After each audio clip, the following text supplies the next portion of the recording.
Buenos días a todos. Como dijo Rita, hoy vamos a hablar de la amiloidosis cardíaca. El objetivo de esta charla va a ser aumentar la sospecha diagnóstica. Como todos saben, la amiloidosis cardíaca es una enfermedad en la que el corazón está infiltrado por una proteína amiloide, ya sea como parte de una amiloidosis sistémica o como un fenómeno localizado único.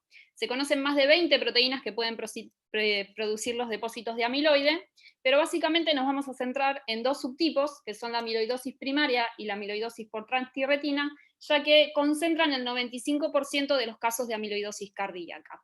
El otro 5% está dado por el resto de los subtipos.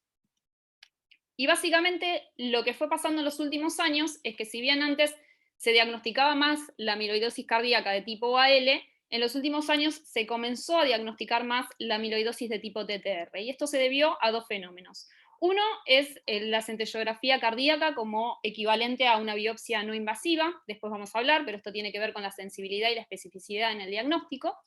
Y la segunda fue el que surgió el tratamiento específico para la amiloidosis TTR, que es el tafamidis, que después también lo vamos a hablar. Antes de continuar, me gustaría hacer una parada de emergencia, básicamente para preguntarles y que se autorrespondan cuánto saben ustedes acerca de la amiloidosis cardíaca. Lo que voy a hacer en las próximas diapositivas es presentarles dos pacientes. Estos dos pacientes serían cómo se presentan a la consulta cuando nos vienen a ver por primera vez, para ver en cuál de estos pacientes ustedes sospecharían que podría tener amiloidosis cardíaca. Pueden tener los dos, pueden tener uno o pueden tener ninguno de los dos. El primer paciente es un paciente masculino de 55 años de edad, sin factores de riesgo coronario, sin antecedentes coronarios.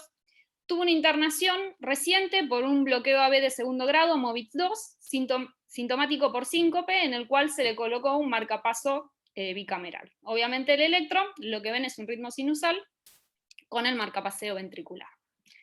El segundo paciente es un paciente masculino de 77 años, con una FA crónica anticoagulada, hipertenso, que consulta por disnea clase funcional 2, y está en tratamiento por su hipertensión con nebivolol y acenocumarol por la FA. Este es el electro que ven, que trae a la primera consulta, después lo seguiremos hablando. Volviendo a la revisión bibliográfica, como les dije, podemos tener dos subtipos de amiloidosis cardíacas que son las más frecuentes. Una es la de tipo AL, en el cual se da en pacientes más bien jóvenes que tengan algún antecedente diagnóstico reciente o pasado de una discrasia sanguínea. Lo más frecuente suele ser el mieloma múltiple.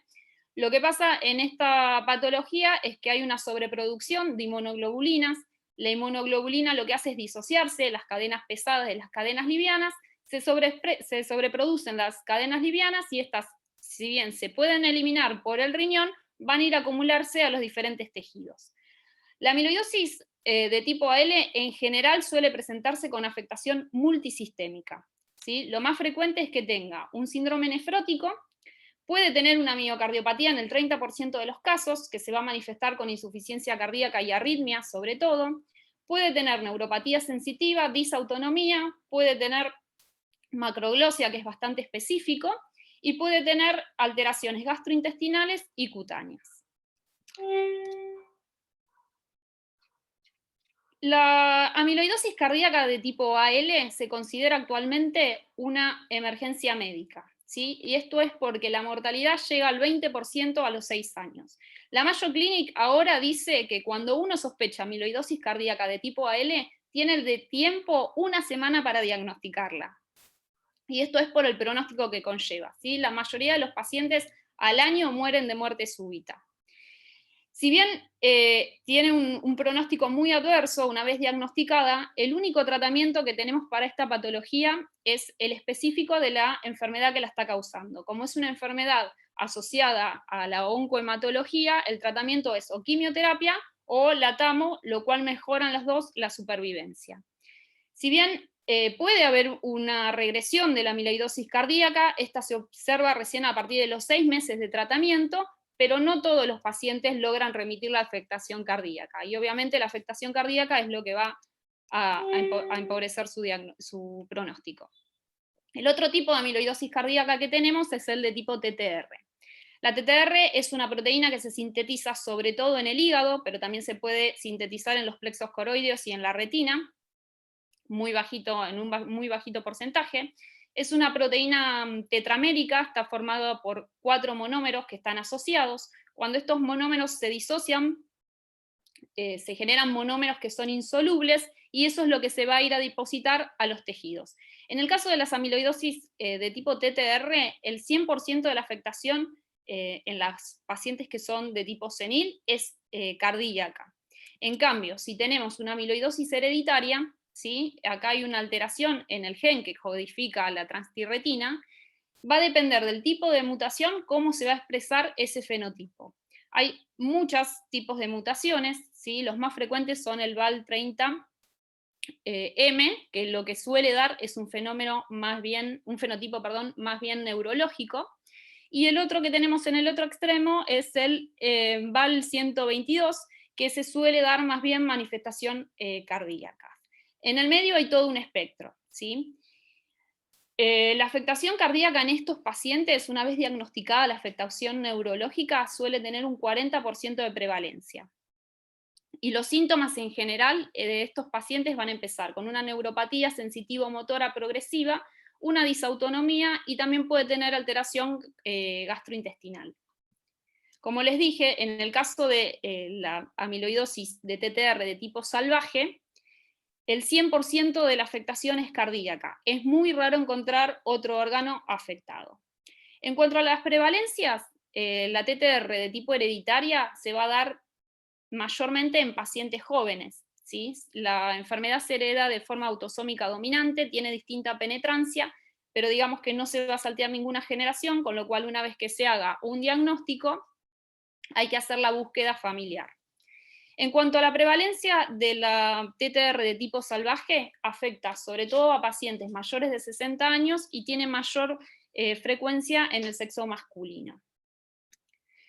Esta es la prevalencia que encontramos actualmente de la amiloidosis según la nueva bibliografía. Es un 13% en pacientes mayores de 60 años con insuficiencia cardíaca con FEI conservada y con un septum mayor de 12. De un 13 a un 16% en las estenosis aórticas severas, sobre todo en aquellas que presentan bajo flujo y bajo gradiente.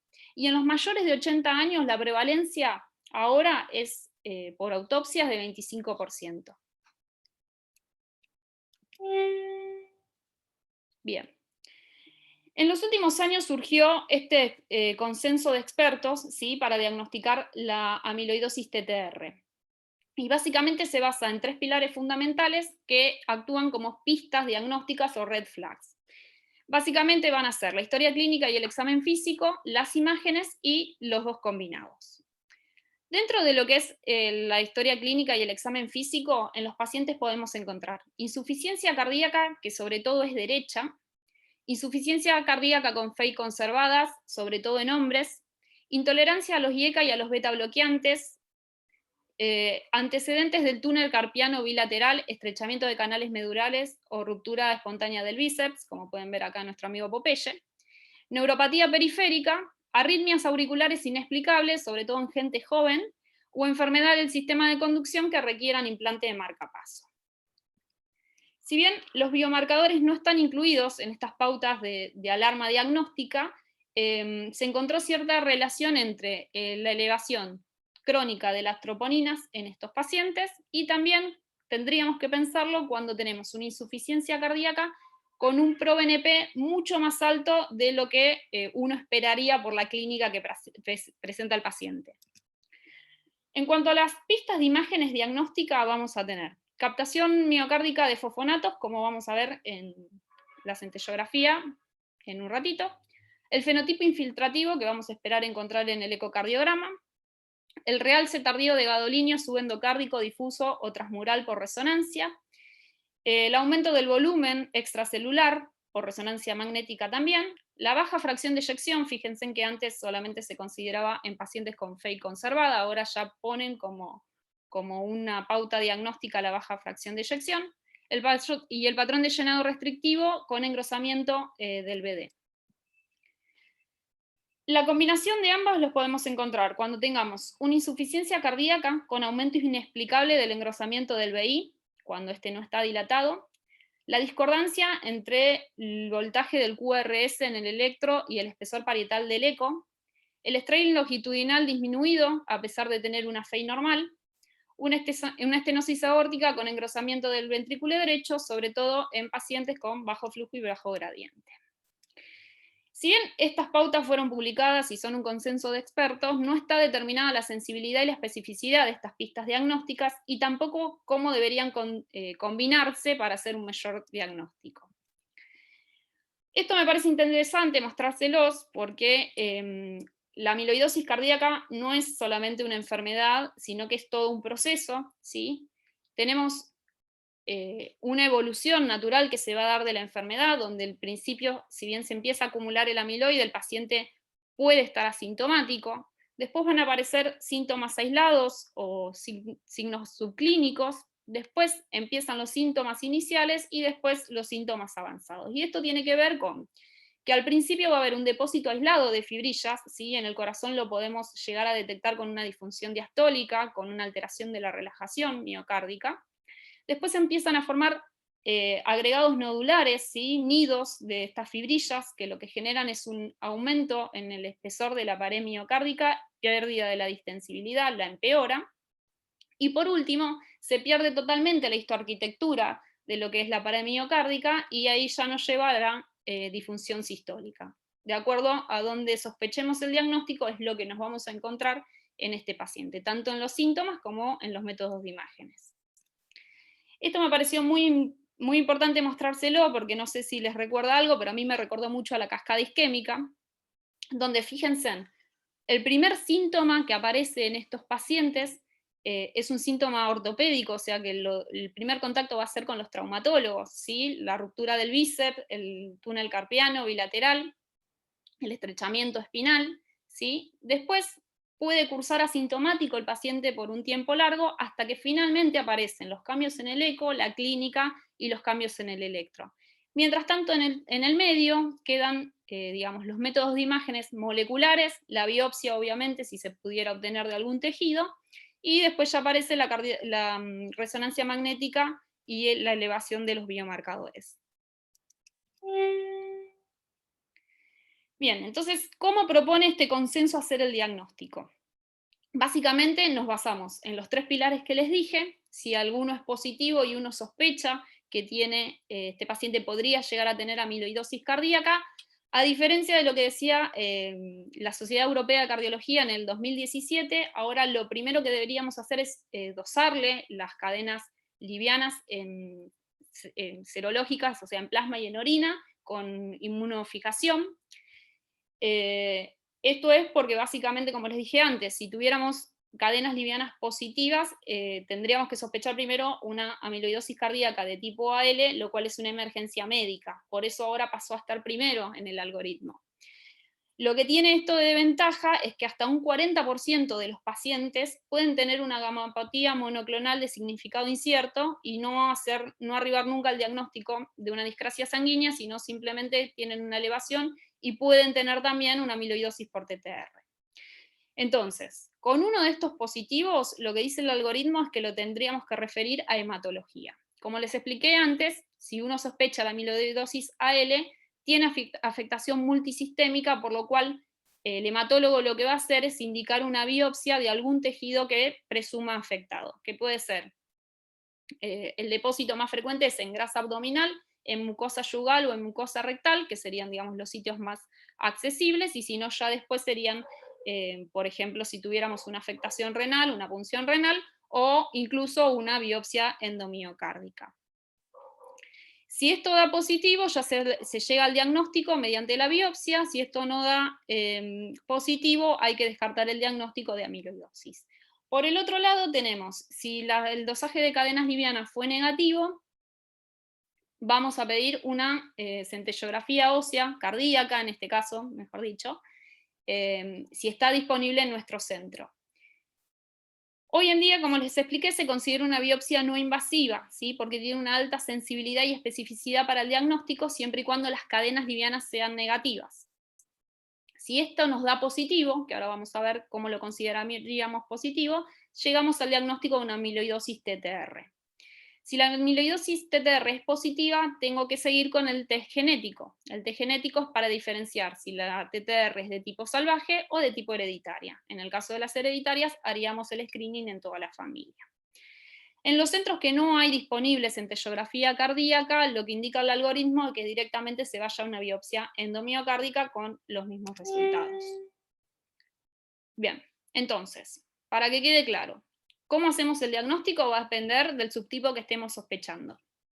Si sospechamos a L, sí o sí va a haber una biopsia, que puede ser extracardíaca porque en general hay afectación de otros órganos. Se hace biopsia, se hace inmunohistoquímica, se hace inmunofluorescencia y con eso tengo el subtipo de amiloidosis confirmada. Si yo estoy sospechando una amiloidosis TTR, en el cual les dije que si es salvaje, el 100% afecta el corazón y es muy raro encontrarlo en otros órganos, sí o sí tengo que hacer o una biopsia endomiocárdica o suplantarla, hoy en día lo suplantamos por esto, que es un método no invasivo, que es la centellografía cardíaca con fosfonatos. La centellografía cardíaca con fosfonatos mostró una sensibilidad del 99% y una especificidad del 86% para distinguir entre ambos subtipos. Además, un estudio positivo con cadenas livianas negativas habla de una especificidad y un valor predictivo positivo del 100%. Esto es lo que veríamos en un centellograma cardíaco con fosfonatos, ¿sí? Este es un barrido de cuerpo completo, donde si ustedes reciben un informe van a recibir dos informaciones. Una es una información cualitativa y la otra una información semi-cuantitativa. En la cualitativa lo que hacemos es comparar la captación cardíaca con la captación ósea, en este caso del esternón. Y los grados van 0, 1, que se consideran negativos, 2 y 3, que se consideran positivos. El 0, si se fijan, hay mucha captación del esternón y no se ve nada del corazón. Esto es 0. Fíjense en el grado 1, se dibuja una sombrita, ¿sí? Pero la captación es menor que el esternón. En el grado 2, la captación cardíaca es igual al esternón, y en el grado 3, la captación cardíaca es mayor que el esternón.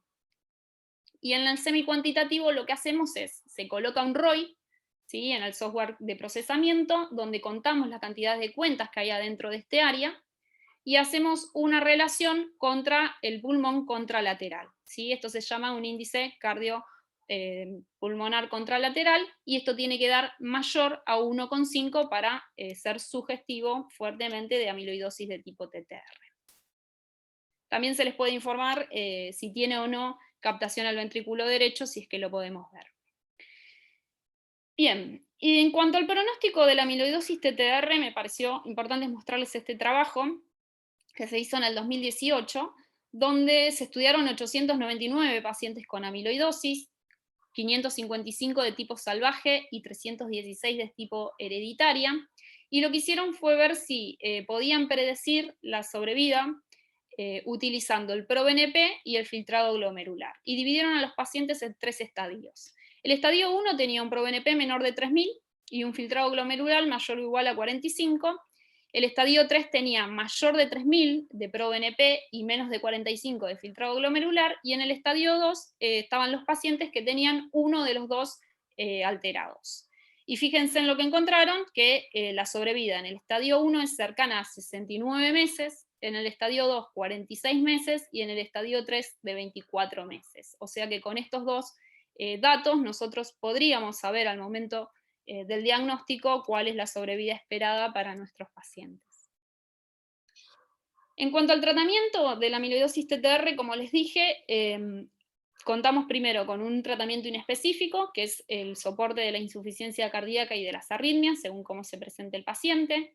Siempre recordar que los calcioantagonistas y la dioxina están contraindicados porque no se sabe la interacción que puede llegar a tener con justamente las fibrillas. Los beta bloqueantes, los IECA y los ARA2 pueden utilizarse, pero siempre con precaución. Tienen que recordar que estos pacientes generalmente presentan mucha disautonomía, con lo cual toleran mal esta medicación. Y obviamente los diuréticos, donde siempre hay que priorizarlos sobre otros tipos de medicación, como por ejemplo los beta bloqueantes. Si el paciente tiende a la hipotensión, hay que priorizar el diurético. En cuanto a la colocación de dispositivos, marcapaso definitivo obviamente va a estar dado por las guías habituales. El CDI, lo mismo, todavía no hay una indicación para estos pacientes, sobre todo porque la sobrevida es baja. Dos tercios de los pacientes con amiloidosis cardíaca, como les dije, de tipo AL, mueren por taquiarritmias o disociación electromecánica.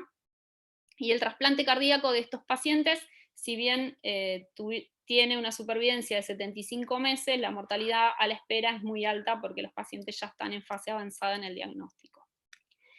En cuanto al tratamiento específico, hay varias drogas que se pueden utilizar para la amiloidosis TTR. Hoy nosotros contamos con el tafamidis, que ahora vamos a hablar, y podemos utilizar también doxiciclina o el ácido urso desoxicólico o el té verde, que lo que hacen estos tres últimos es eliminar los depósitos de amiloide. El tafamidis lo que hace, a diferencia de las otras drogas, es estabilizar el tetrámero, ¿sí? Como les dije al principio, son 4 monómeros unidos que cuando se disocian se vuelven insolubles, con lo cual el tafamidis actúa haciendo que esta molécula no se disgregue.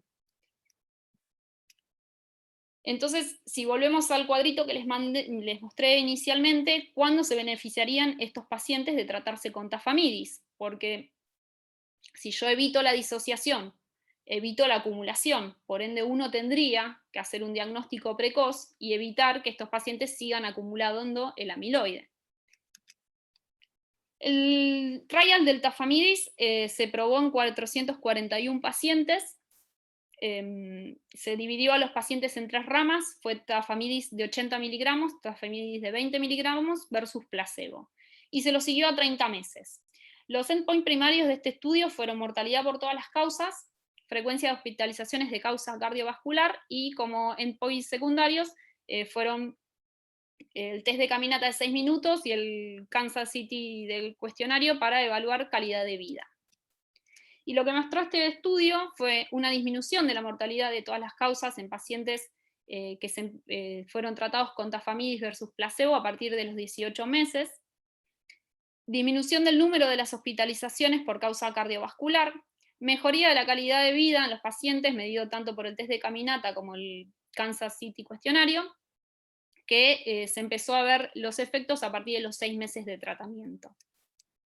Los pacientes incluidos estaban en clase funcional 1, 2 o 3 de la clase de NIJA.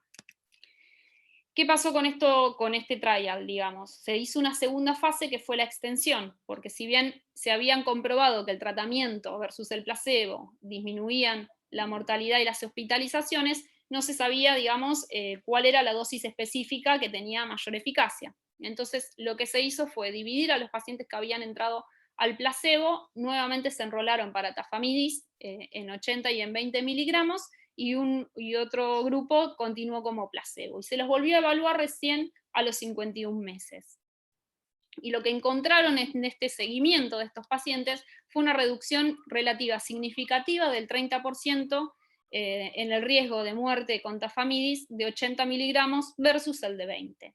O sea que estos datos apoyan el uso de tafamidis de 80 miligramos como dosis óptima. Lo que pasó en este trabajo también es que se reemplazó el comprimido 80 miligramos por un comprimido bioequivalente de 61 miligramos. Este es el que actualmente está aprobado por el ANMAT para usar en Argentina y probó su bioequivalencia a los 80 miligramos, o sea que tendríamos los mismos resultados.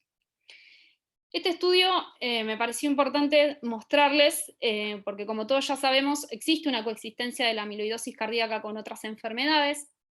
Este estudio lo que hizo fue evaluar la evolución de los pacientes que tenían estenosis aórtica severa versus los que tenían estenosis aórtica severa más amiloidosis cardíaca, tanto en el tratamiento médico de la estenosis como en la resolución por TAVI. De estos 407 pacientes que fueron incluidos en 3 centros, ¿sí?, en Viena, Londres y Oxford, 47 pacientes tuvieron combinadas ambas patologías.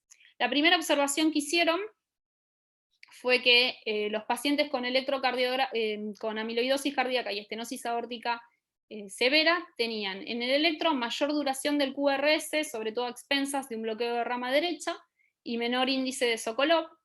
Y en el ecocardiograma vieron que los gradientes aórticos eran más bajos, sin diferencias significativas en el área valvular, que los pacientes tenían mayor hipertrofia del ventrículo izquierdo, mayor disfunción diastólica, peor función sistólica del ventrículo izquierdo, tenían 24,5% versus 33,6% con una P significativa, y el strain longitudinal no presentó diferencias.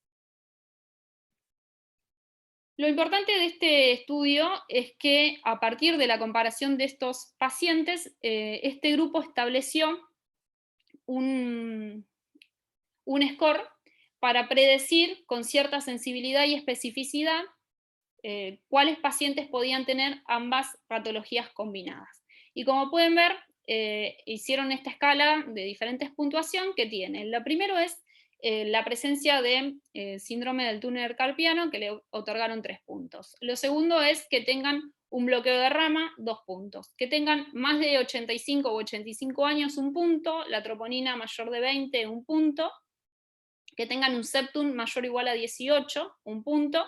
Y si están en ritmo sinusal, que la relación EAM sea mayor a 1,4. Para tener otro punto. Y si no tienen bloqueo de rama y no tienen marcapaso, que el índice de Sokolov indexado sea menor a 1,9.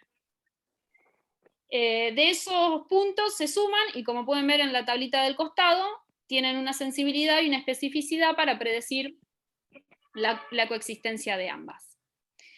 Esto yo ya se los había contado anteriormente en otra charla.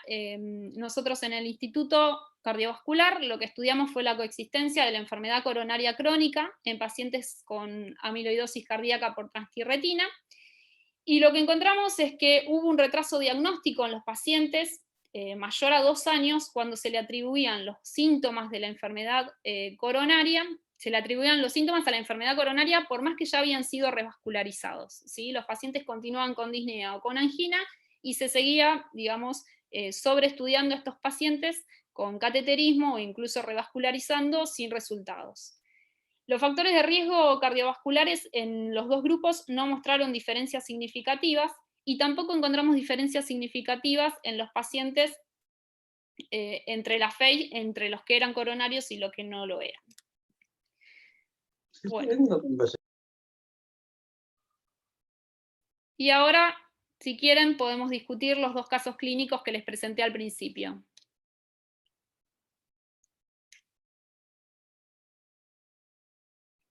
El primer paciente, entonces, era un paciente de 55 años, masculino, sin factores de riesgo coronarios, sin antecedentes coronarios, y se internó para implante de marcapaso por un bloqueo AB de segundo grado MOVIT2, sintomático por síncope. En el electro, como vimos, tiene un ritmo sinusal con un marcapaseo ventricular, no se pueden extraer demasiados datos. Y no sé si el doctor Mosto o el doctor Amor están por ahí. Sí, estamos acá. A ver si querés pasarlos de nuevo.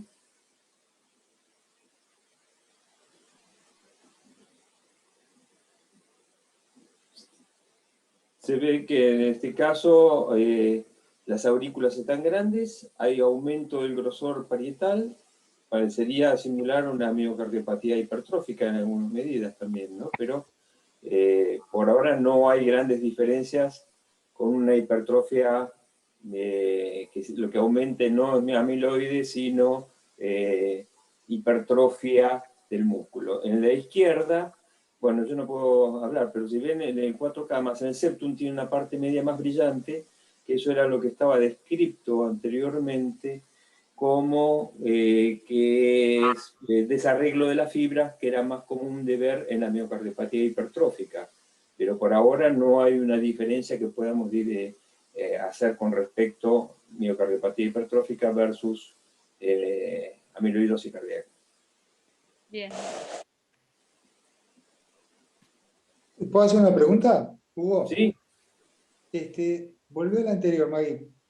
Digamos, uno de los hallazgos que están descritos es el sparkling, o sea, el efecto soda, que le dicen en la fibra miocárdica, sobre todo en el septum.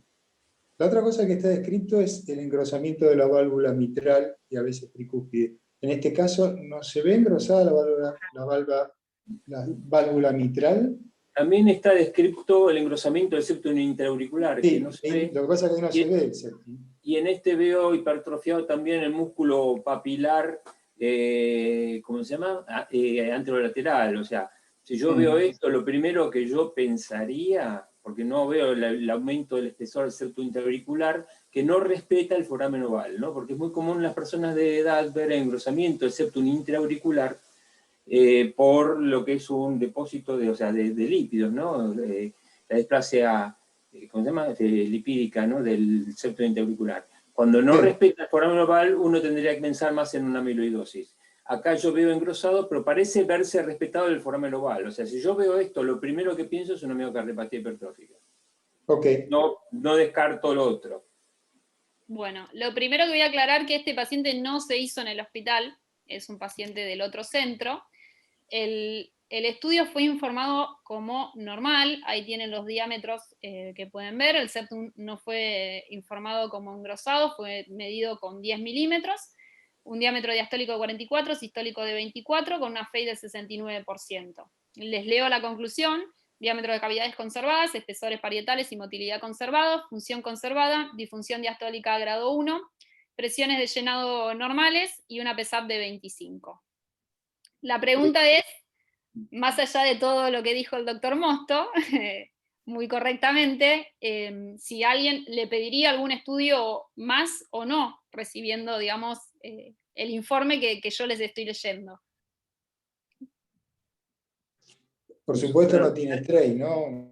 Nosotros en el hospital tenemos la posibilidad de le ponemos strain a todos los pacientes prácticamente. Entonces exactamente. Bueno, esto se ve que no se hace de rutina, entonces lo informaron normal y así fue el eco, digamos. Pero tampoco es normal, está engrosado el septum del músculo papilar, no lo midieron bien. Para mí, yo creo que se pasaron de alto una hipertrofia en este músculo, en este paciente.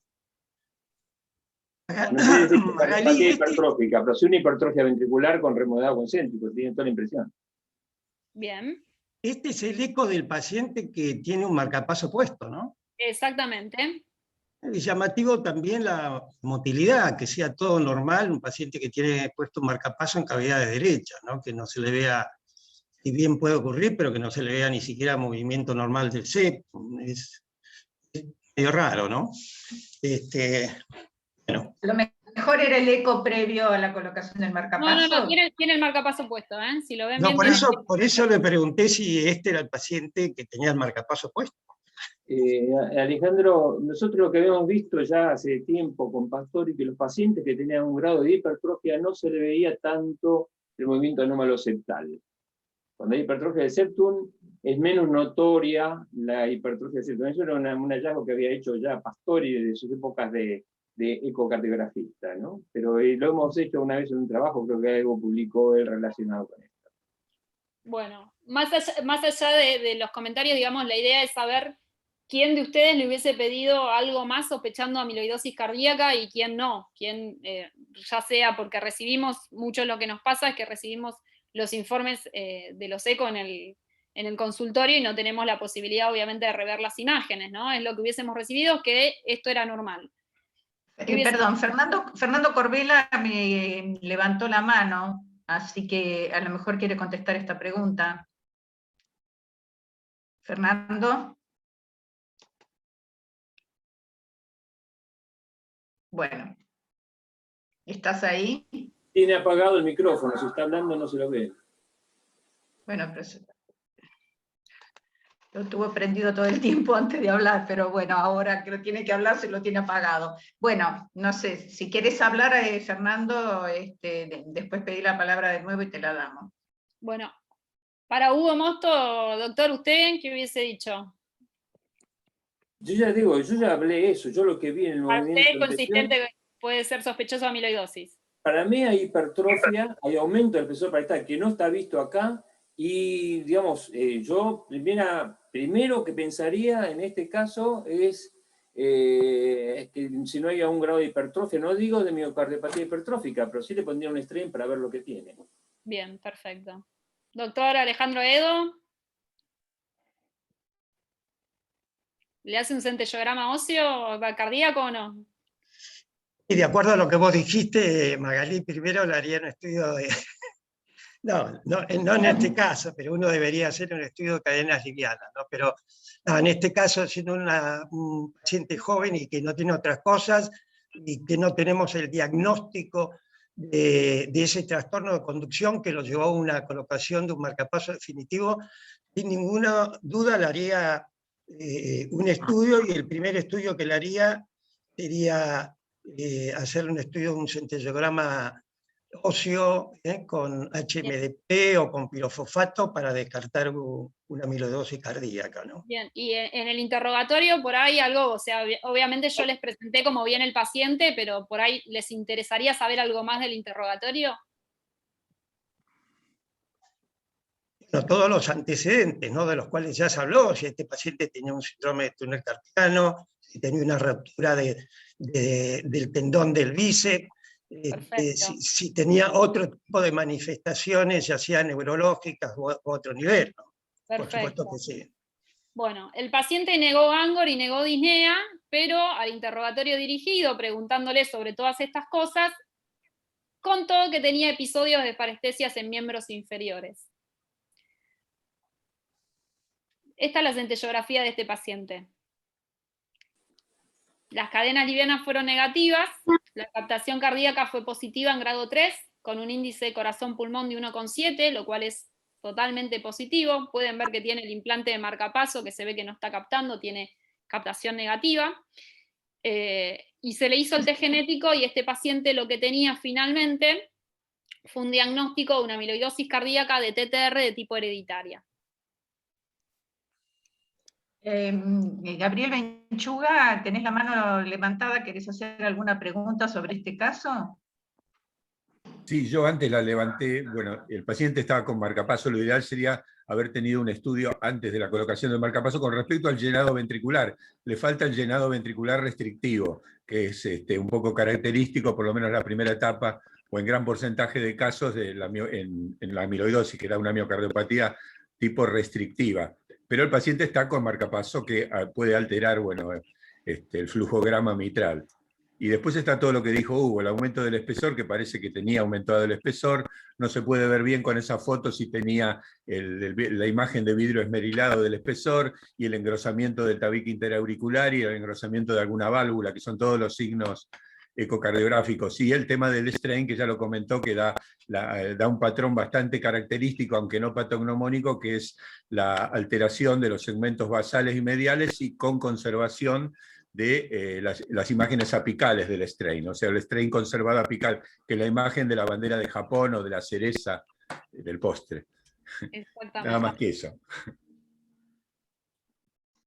Bueno, con respecto al segundo paciente, es un paciente masculino de 77 años, antecedentes de sí. ¿Te puedo interrumpir, Maggie? Sí, sí. ¿Le hicieron SPECT a este paciente? Le hicimos SPECT, sí, a este paciente. Le hacemos a todos en general, cuando dan positivo. Claro, sí, bueno, por eso te interrumpí, digamos, sería bueno que quede ese concepto, ¿no? Porque ahora en este lo muestro, en este lo tengo. Dale. Paciente masculino, 77 años de edad, FA crónica, anticoagulado, hipertenso, disnea clase funcional 2, venía en tratamiento con nebivolol, como les dije, y acenocumarol. El electro, no sé si alguien quiere comentar algo, pero bueno, obviamente se ve que está en ritmo de FA. Tiene un bloqueo de rama derecha completo, un hemibloqueo anterior izquierdo. No sé si alguien quiere agregar algo más. Sigo. Les cuento la cronología. Perdón, los voltajes no parecen demasiado, parecen un poquito disminuidos, ¿no? Perfecto. No. Sí. La amplitud del voltaje, eso quise decir. Sí. Me parece que tiene una probable fibrosis inferior en presencia de un hemibloqueo anterior. La R de 3 y en ABF. Aparte del bloqueo de rama derecha incompleto y el hemibloqueo anterior, una probable fibrosis inferior, me parece. Bien. La cronología de este paciente fue la siguiente. se diagnosticó inicialmente una fibrilación auricular. El paciente siempre presentó disnea clase funcional 2. Primero se le atribuyó, supongo yo por lo que leí en la historia clínica, todo a la arritmia. Por eso se lo medicó, se lo beta bloqueó, controló frecuencia, el paciente seguía sintomático. Tenía un eco de otro hospital con función conservada y sin ninguna particularidad más que el flujograma mitral monofásico. En el 2020 el paciente sigue sintomático, así que en otro hospital le hacen un cateterismo, no muestra lesiones coronarias significativas, y en el 2021 recién lo recibimos en nuestro hospital, seguía muy sintomático, con disnea clase funcional 2 y edemas de miembros inferiores ya 4/6. Les pido disculpas porque se ve que en algún momento dibujé la presentación, no sé por qué. Este es el eco, que sí se hizo en el hospital. Sí, podemos ver el movimiento. No sé si ahora sí, doctor Mosto o Benchuga, quieren... Acá en este caso sí, a diferencia del otro, ya se ve más claramente de la gran dilatación de las dos aurículas, el engrosamiento difuso de todo el ventrículo izquierdo, o sea, no es como el otro que no era tan difuso como este, pero este se ve bien, y no se nota tanto ese engrosamiento de la mitad del septum, ¿no? Por ahora es eso, la fracción de eyección está levemente disminuida en el biplano, y el ventrículo derecho está a 42, tiene una leve dilatación también del ventrículo derecho. A ver el próximo. Y en este sí, ya vemos dos cosas. Arriba a la izquierda, vemos, está fibrilado, pero el patrón parece no ser de tipo restrictivo. Si vemos el tiempo de desaceleración es de 168 milisegundos, para ser restrictivo pensamos por debajo de 150, pero independientemente de eso, abajo a la derecha vemos el strain, donde se ve el ojo de buey, que se ve de color rojo todo el centro, los sectores centrales, que es lo correspondiente a los segmentos apicales, mientras que toda la periferia de esta escarapela está en color rosadito o celeste. Esto es lo que fue descrito como la bandera de Japón, porque está preservada la contractilidad en el eje longitudinal en todos los segmentos apicales y medio algunas veces, con gran deterioro de la contractilidad de los segmentos longitudinales, o sea, del acortamiento, no contractilidad, del acortamiento longitudinal de todos los segmentos basales. Cuando vemos esto, lo primero que hacemos, sea lo que se venga el paciente, se lo mandamos a Maggie para que le haga sus cosas allá en Cámara Gamma. Exactamente, y es lo que pasó. El doctor Mosto vino, lo informó el doctor Mosto, este ecocardiograma, le hicimos el centellograma cardíaco. Este paciente tenía una captación positiva grado 3, con un índice corazón-pulmón de 1,83, y como pueden ver a la derecha, lo que hacemos después es un SPEC para ver justamente si la captación es asimétrica y dónde hay mayor captación. Este paciente tiene mucha captación septal, ¿sí? Pero bueno, básicamente es como si se hubiese hecho un MIBI porque tiene captación en todas las paredes. A predominio septal y apical, pero la realidad es que captaba todo. Este paciente tuvo cadenas livianas negativas, le hicimos el test genético y fue negativo, con lo cual el diagnóstico final de este paciente es una amiloidosis cardíaca de tipo TTR salvaje o senil. Perdón, Magalí. Gabriel, ¿quieres decir algo? Era simplemente que en este caso sí había una discordancia entre el electro y los espesores. Remarcar que es una llave diagnóstica importante. Exactamente. Bien, como les dije, este ecocardiograma se hizo en el hospital. Pueden ver la fecha, obviamente tapé el nombre del paciente, se hizo el 16 de marzo del 2021. Por error, no lo sé por qué, el paciente 15 días después se hace un eco en otra institución, y simplemente para verlo, pero creo que ya quedó claro en el primer ejemplo que mostré, donde nosotros la verdad que contamos con un informe de ecocardiograma muy completo, donde si se fijan a la izquierda el doctor puso descartar amiloidosis, y comparativamente con otros centros, fíjense en que no son tan detallados los ecocardiogramas, ni siquiera sugestivos de un diagnóstico, y por ahí es uno lo que recibe cuando está en consultorio particular o lo que sea, son más estos estos informes. Entonces, la idea justamente era despertar la sospecha de estas cosas, ¿no? Aunque no esté tan declarado en el eco, prestar atención en la dilatación vía auricular y bueno, en todo lo que ya muy bien explicó el doctor Mosto y el doctor Benchuga. Después te pago solo los honorarios por la propaganda. Le hice propaganda. Bien, como conclusiones de la amiloidosis, sigue siendo una enfermedad subdiagnosticada o de diagnóstico tardío.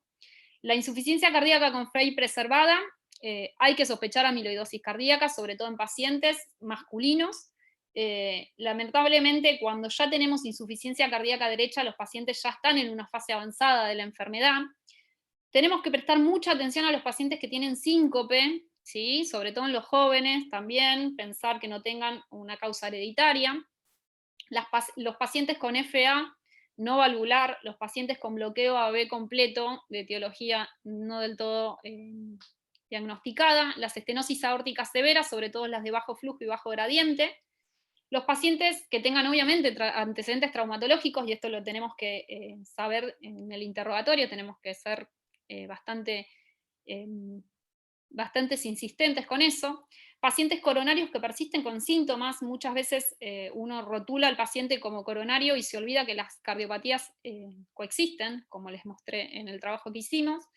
La amiloidosis de tipo AL siempre va a tener un antecedente de discrasia sanguínea o vamos a hacer el diagnóstico enseguida, así que acordarse siempre que es una emergencia médica. En el electro, como dijo también recién el doctor Benchuga, cuando hay bajo voltaje y hay discordancia con la masa del ventrículo izquierdo, y en el ecocardiograma, obviamente, patrón restrictivo, patrón infiltrativo, si es que lo informan en el ecocardiograma mucho mejor, y si no, a prestar atención en los pacientes que tengan más de 60 años con un septum mayor a 12 milímetros. ¿Sí? Acuérdense que la prevalencia en estos pacientes es del 13%, o sea, es bastante alta. Para finalizar, les quería mostrar esta diapositiva. ¿Sí? Esto es una comparación de los casos que tenemos hechos de centellogramas en el ICVA y los del hospital. Como pueden ver, se están haciendo mucho más desde el 2016, que fue cuando, digamos, se volvió como un poquito más el tema de la amiloidosis TTR por el tema del diagnóstico con el centellograma cardíaco. ¿Sí? La publicación de los diferentes trabajos, ahí se empezó a sospechar más. Fíjense en cómo aumentó, en gris pueden ver los pedidos totales que recibimos por año, ¿sí? En el 2019, pre-pandemia, llegamos a hacer 90 centellogramas cardíacos, y el índice de positividad, si se fijan, es del 23%. En el Hospital Ramos Mejía no se solicitan tantos centellogramas cardíacos, realmente son bastante poquitos los que hacemos, pero el índice de positivos fue del 16%, o sea que uno no puede sacar una conclusión porque no son muestras, digamos, comparables estadísticamente, pero uno tendería a pensar con estos números es que si más pide, más va a diagnosticar, si más lo sospecha, más lo vamos a diagnosticar. Lo otro que quería remarcarles es que en el hospital la realidad es que la mayoría de los pedidos vienen porque el doctor Mosto o el doctor Amor sospechan amiloidosis cardíaca, y recordarles que, como vimos en ese gráfico, ¿sí?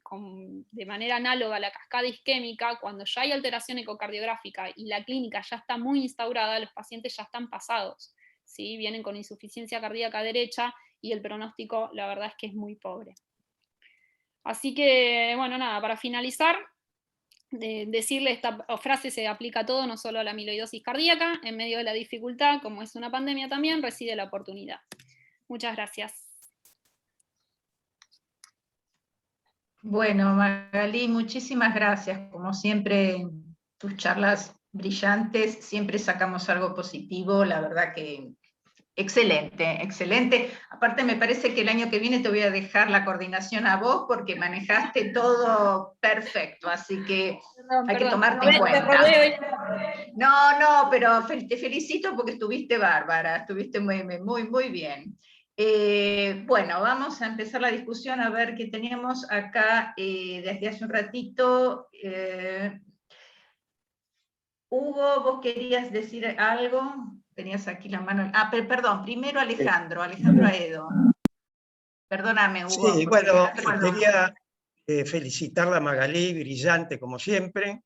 Quería saber una cosa, porque yo por ahí tenía otro concepto. El tafamidis, dosis de 80 o el equivalente de 61 miligramos, ¿está aprobado por el ANMAT o solamente han aprobado el de 20 miligramos para tratamiento de la polineuropatía? Porque me parece que no es fácil conseguir lograr que autoricen el tratamiento con tafamidis para amiloidosis cardíaca. Quería saber tu experiencia en el hospital y en el ICPA, que veo que... Bueno, la respuesta es que sí, que se autorizó este mes, así que ya está aprobado por el ANMAT, ya se puede conseguir 61 miligramos, y para amiloidosis cardíaca no necesitan tener, digamos, la hereditaria. Antes sí o sí tenías que demostrar la afectación neurológica para poder recetar el tafamidis, porque el ANMAT no lo había autorizado para la afectación cardíaca. Ahora ya está autorizado, está el de 61 miligramos, y estamos trabajando con la gente de Pfizer justamente para ver cómo podemos hacerlo para conseguir para los pacientes hospitalarios. PAMI ya están llegando, digamos, sé que están en tratativas como para que PAMI empiece a cubrirlos. Igualmente, obviamente, los costos, como es una droga de reciente lanzamiento, es alta para nuestros pacientes, pero bueno, apelamos que en algún momento puedan acceder todos. La segunda preguntita, ya dejo el resto.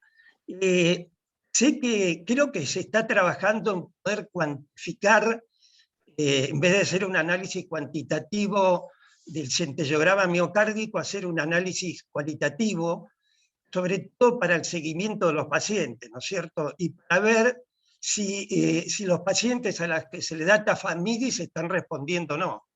Sí, el problema de eso es que tafamidis lo que hace en realidad es evitar el depósito. Claro. O sea, es una hipótesis, porque no lo remueve. Lo que evita, por eso digo, o sea, lo más útil de usar el tafamidis sería que nosotros podamos diagnosticarlo en etapas muy tempranas, en pacientes más jóvenes, peri 60, para que justamente evitemos la consecuencia a largo plazo del depósito. Una vez que, si nosotros ya tenemos pacientes donde están con insuficiencia cardíaca, muy sintomáticos, como son también los del hospital, ya evitarles el depósito por ahí no sería la población a tratar. Bien, está muy claro. Tendría que ser con las otras drogas que no hay acá, digamos. El té Perdón, verde, Rita. el té verde y la doxiciclina. Está bien, Rita, bien, gracias. mirá, me parece que tenemos un invitado interesante que me gustaría escuchar, que es el jefe preferido de Magalí, porque me parece que le paga más plata. No lo voy a No quiero negar, es ser- mi jefe preferido.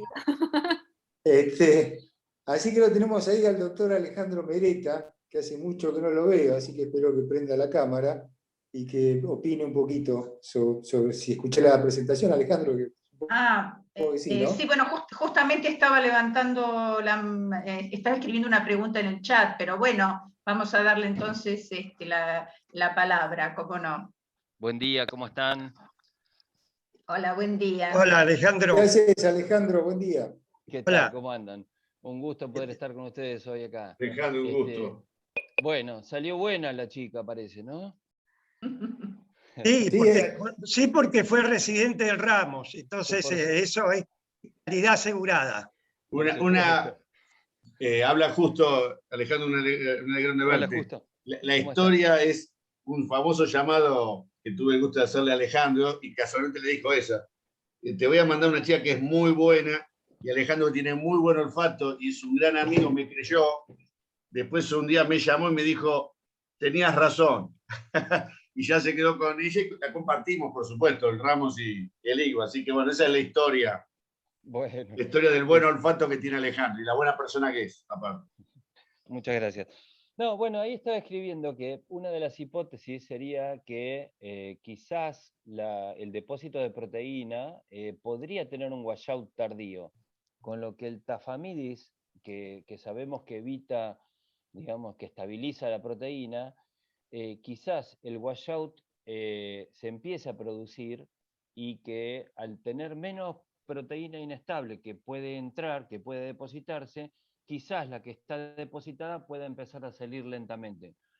Esa es una de las hipótesis. Nosotros como tenemos, como mostró Magalí, tenemos bastantes pacientes, queremos ver si los que tenemos y siguen vivos tienen una captación menor ahora que antes. Estamos tratando de organizar ese protocolo para tratar de explorar eso, ¿no?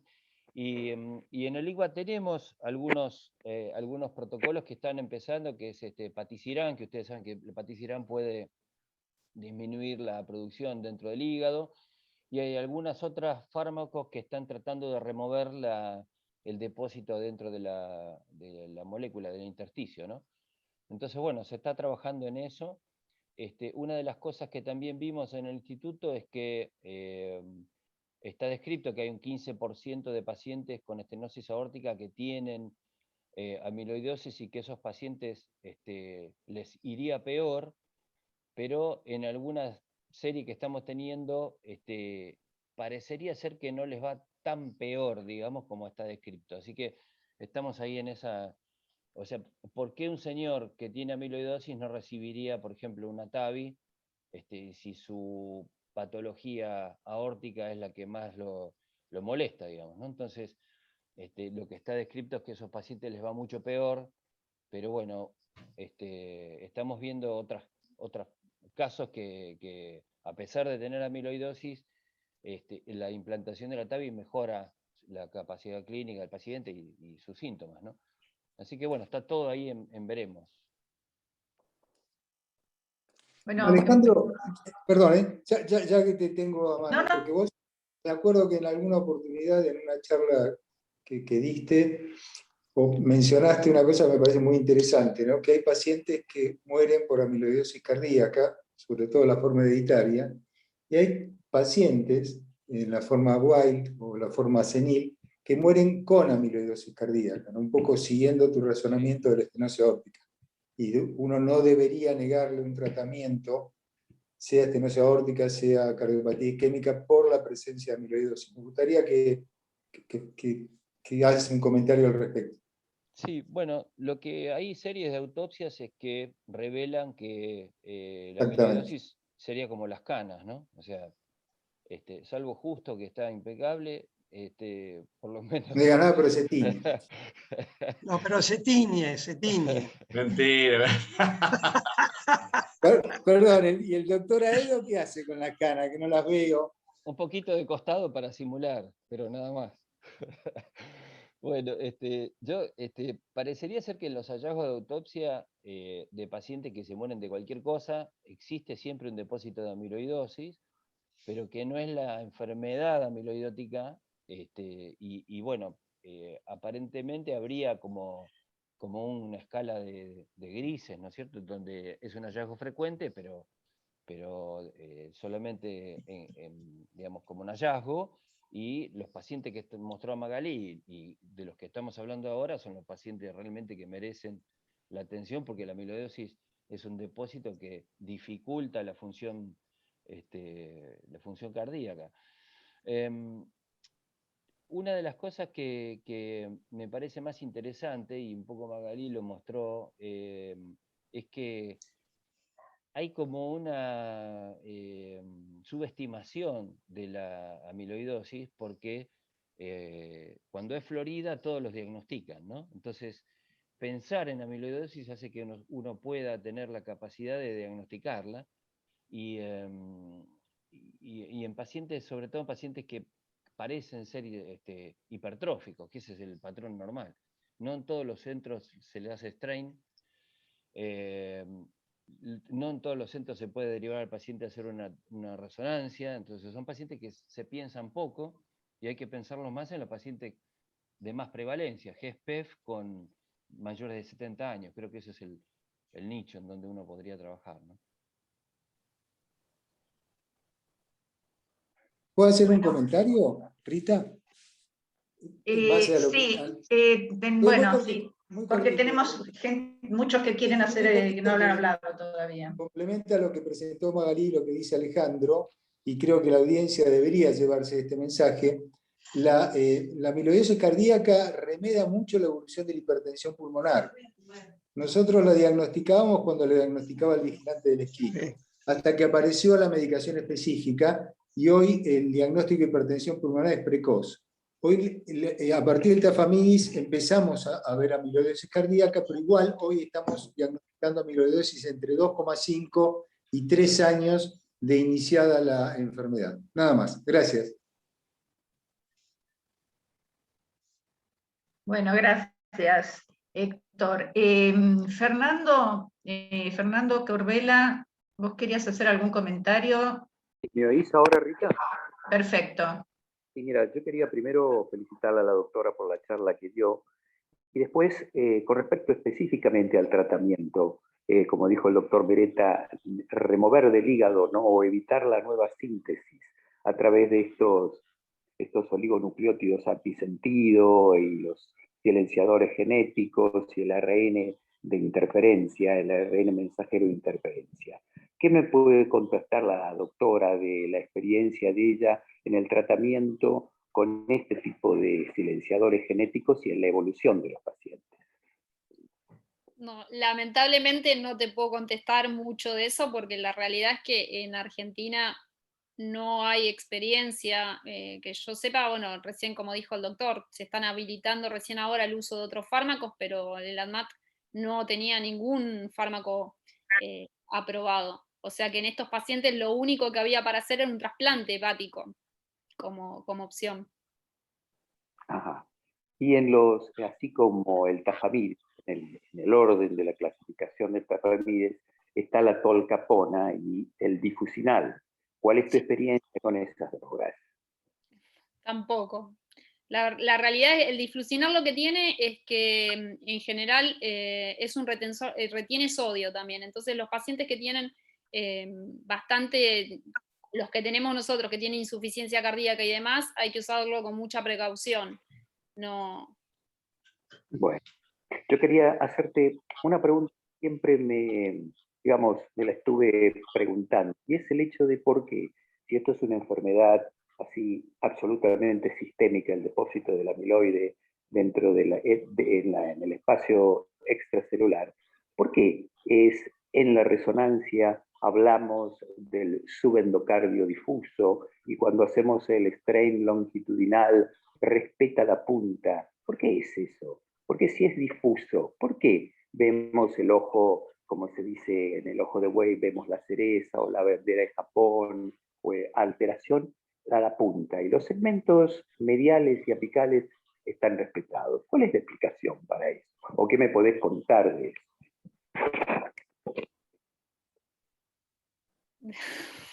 Es interesante. Se metió en un brete, ¿eh? No, es interesante la pregunta, lo que no sé es si hay respuesta para eso. La realidad es que son los patrones que se observan más frecuentemente y no sé si hay alguna explicación fisiopatológica de eso, al menos yo no leí, no sé si alguno de los otros doctores, doctor Meretta, doctor Mazzoli. No, no parece, es lo que hay, como dicen los chicos. No parece haber una explicación, seguramente que habrá alguna explicación, pero bueno, lo que se ve es que la base es la que está más afectada. Yo no sé si es por alguna razón en particular yo me animaría a pensar que a lo mejor es lo que menos se mueve en comparación a la punta que se mueve más, no sé, pero la verdad que estoy tirando cualquier cosa que se me ocurre y no leí nada específicamente de eso. Con respecto a los fármacos que están hoy, hay estudios ongoing de estos y que vos mencionabas de la remoción o sea, hay como tres estamentos, ¿no? Uno que es tratar de que el hígado no produzca esa proteína, que es, por ejemplo, del lado del paticirán. Entonces eso evitaría, por un tema de ARN mensajero, que se provoque la producción de proteína. La otra sería disminuir la circulación, que es el tafamidis, y nos faltan otros fármacos que están en estudio, que es la remoción de la proteína del intersticio, ¿verdad?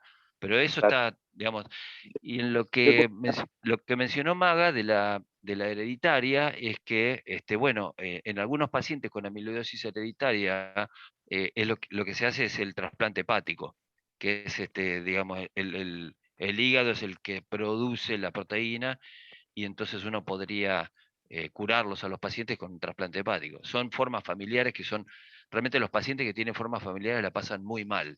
Tienen muchos síntomas digestivos, mucha polineuropatía, son pacientes jóvenes, eso pasa, es la enfermedad más precoz, la enfermedad de la gente un poco más joven. La TTR, digamos, del paciente que tiene disfunción sistólica es la que estamos hablando, la más frecuente, que es la que diagnosticamos, ¿no? Y una de las cosas más importantes que me parece que no hay que olvidar que existen las formas mixtas.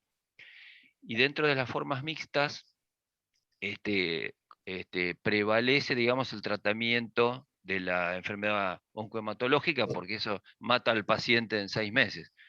Entonces, por eso nosotros siempre decimos que si hay un peso para gastar, pidan proteína, porque lo otro se puede resolver, digamos, más adelante de otra manera, ¿no? Pero los pacientes tienen que tener 3 cosas: la proteína en sangre y en orina, el estudio centellográfico y la categorización si es una hereditaria o es una salvaje. Sí. Es solamente, Rita, si me permitís, con esa pregunta que hice de por qué se respetan los sectores apicales, a cualquiera de los que están escuchando. A mí se me había ocurrido que en la evolución tardía, cuando el paciente ya está muy comprometido, yo creo que en esa distribución, la punta también está comprometida. Y no se ve eso que está descrito como lo que ya hablamos de la bandera de Japón. Yo creo que son estadios evolutivos.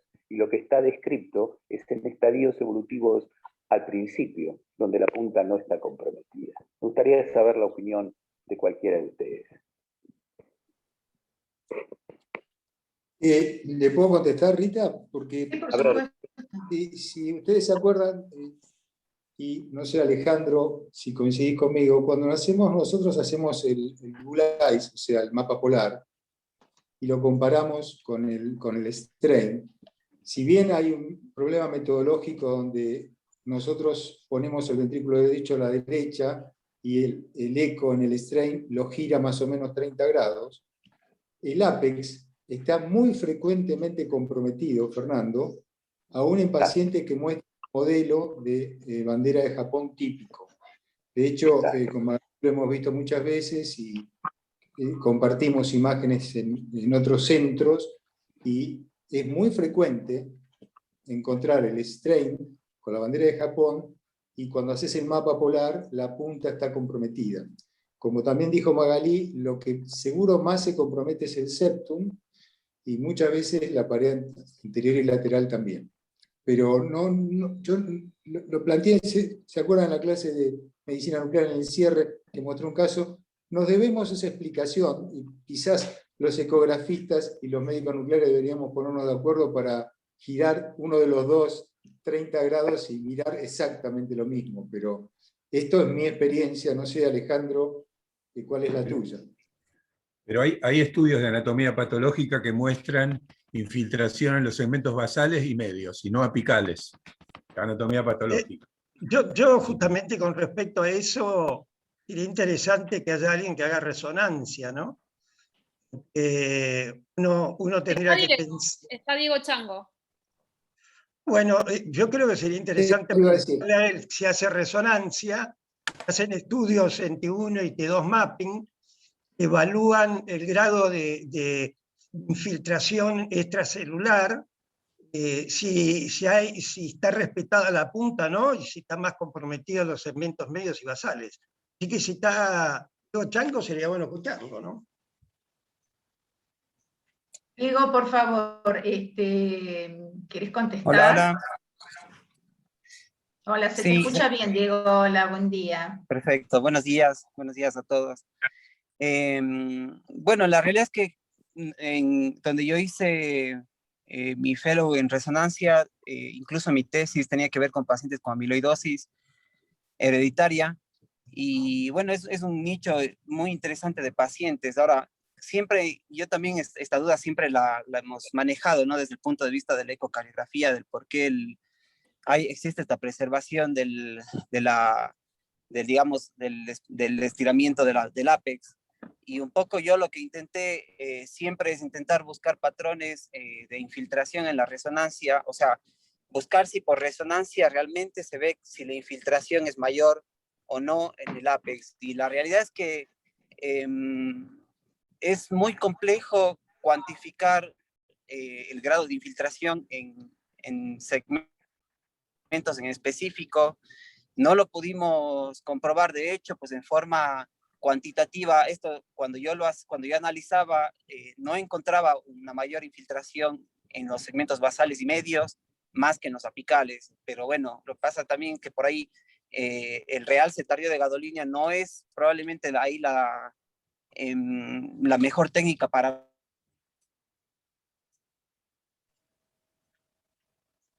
No se escucha, Diego, no se te escuchó lo que terminaste de decir. Esto, sino más bien como se menciona por ahí cuando... Estás con problemas, Diego, de conexión, no se te pierde la voz. No, ya hace una sesión extracelular. Hola, hola. Hola. Ahí sí, Diego. A hola, ver, hola. sí. Ahora se te escucha, veamos. Sí, ahora sí. Ya. Yo lo que decía es que por resonancia se me hizo muy complicado cuando yo solo evaluaba el realce tardío de gadolinio y que no pude realmente determinar si hay o no hay mayor infiltración en el ápex, y que probablemente el realce tardío no sea la técnica idónea para evaluar esto, sino más bien, como se mencionó, el T1 mapping y el cálculo del volumen extracelular, que bueno, yo no lo tuve disponible, pero sí sería interesante. O sea que por resonancia la realidad es que yo no tengo la respuesta. Bueno, gracias, Diego. Hugo, que estás ahí con tu manito levantada hace como 2 horas, pobre. Era por otro lado. No, yo quería hacer primero una apreciación, después una pregunta. La apreciación es que se evaluó demasiado, se sobrevaluó mucho lo que es la estenosis aórtica severa con bajo flujo, bajo gradiente, porque en realidad eran por mala medición del tracto de salida del ventrículo izquierdo, se ponían como severa muchas estenosis aórticas moderadas.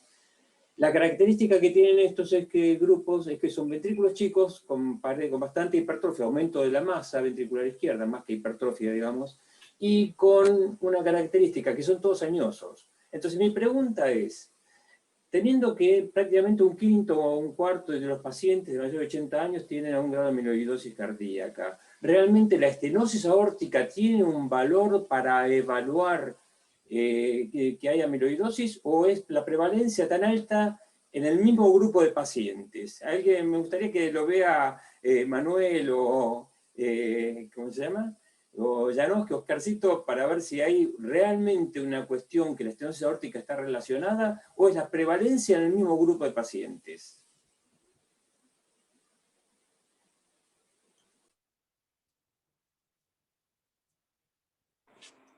Bueno, Manuel, ¿querés contestar o alguien quiere contestar esta pregunta de Hugo? No, creo que habría que hacer una búsqueda específica al respecto, digamos, intuitivamente no corresponde que la conteste. Ya está. O sea, no, o mismo a Magalí, porque es el mismo grupo de pacientes, es una enfermedad muy prevalente en pacientes mayores de 80 años, y en este grupo, ¿cuánto es en Magalí? Que dijiste prácticamente el 20 a 25% tiene algún grado de amiloidosis, ¿no? No, del 16. 13%, del 13 al 16%. El 16% Está reportado de los los mayores de últimos. 80 años. Sí. No, Que de mayores de 80 a 25% en autopsia. Es lo que digo. Y en estenosis del 13 al 16%.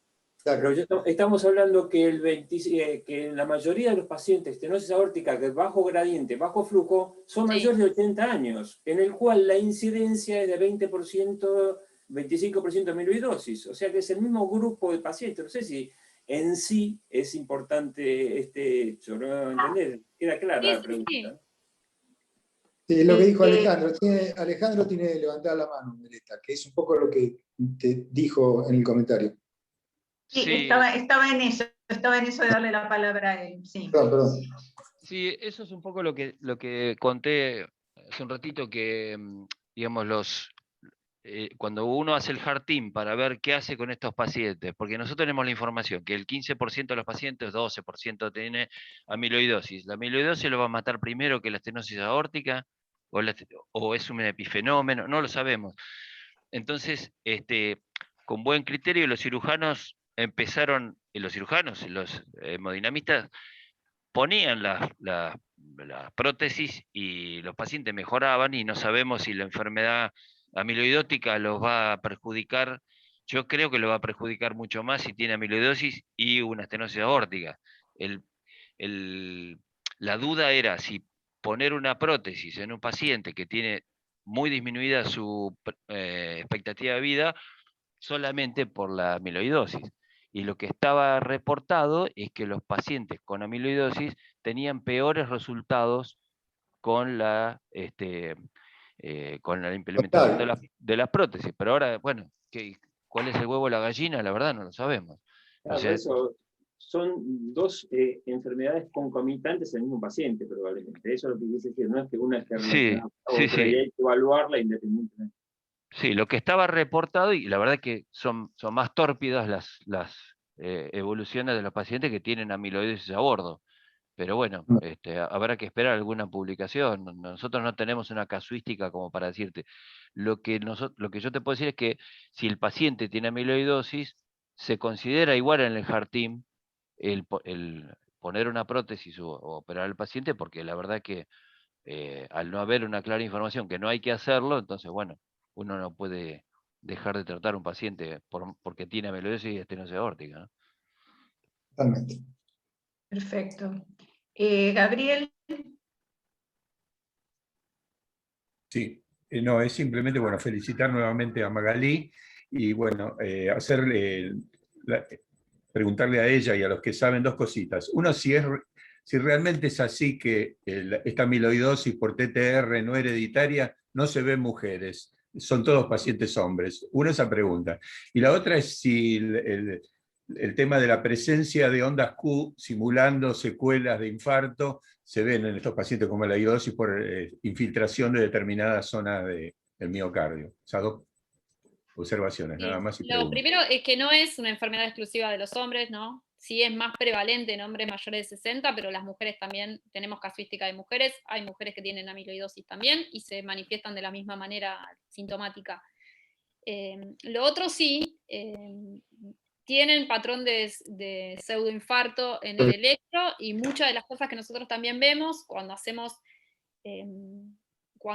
yo en general, en el hospital sobre todo, cuando hacemos las perfusiones con HMDP, o sea, cuando hacemos el centellograma cardíaco con HMDP, después les pido una perfusión con MIBI en reposo.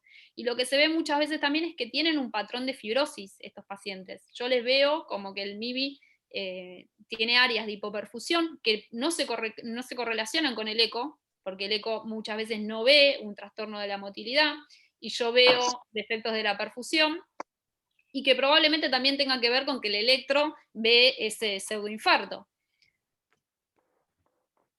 Gracias. ¿No? Porque signos de fibrosis hay. Bueno, a ver, la última... Sí, perdón, ¿quién habló? No, yo, perdóname que no levanté la mano. Sí, Alejandro. sí, por favor, sí. No, una de las cosas que es interesante es que estamos viendo, y lo estamos clasificando, es que la distribución no es homogénea.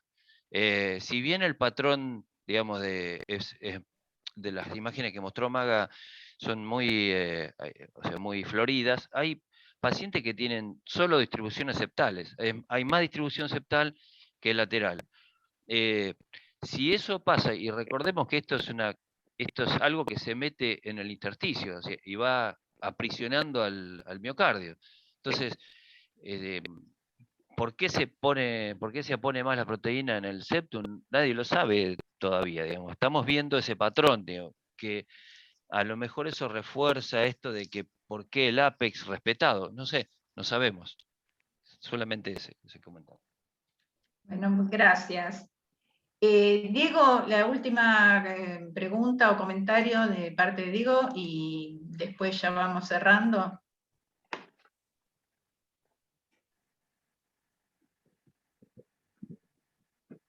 Hola, Diego. ahí se me escucha. Sí, ahora sí. Perfecto. Solo quería un poco mencionar, ahí en México nosotros teníamos esta serie de pacientes que eran cerca de 33 pacientes que recibieron tafamidis a lo largo de 4 años y se hizo un seguimiento por resonancia magnética y así como se menciona, pues supongo en cámara gamma, un poco extraño evaluando esto, pero lo que nosotros un poco pudimos ver es que no existió una regresión de la infiltración cuando uno evaluaba esto por el realce tardío de gadolinio. Es más, la mayoría de estos pacientes tenían un incremento ligero del realce tardío y por eco, pues al mismo tiempo con el grupo de la doctora Zulma Vázquez, ellas veían que además había alteración del twist, del untwist, o sea, de los parámetros de mecánica ventricular, o sea que por más que recibían el tafamidis, tenían algún tipo de progresión, digamos. Supongo que si uno lo compara esto con un grupo control sería mucho menor, pero no vimos un caso en donde haya regresión de la infiltración.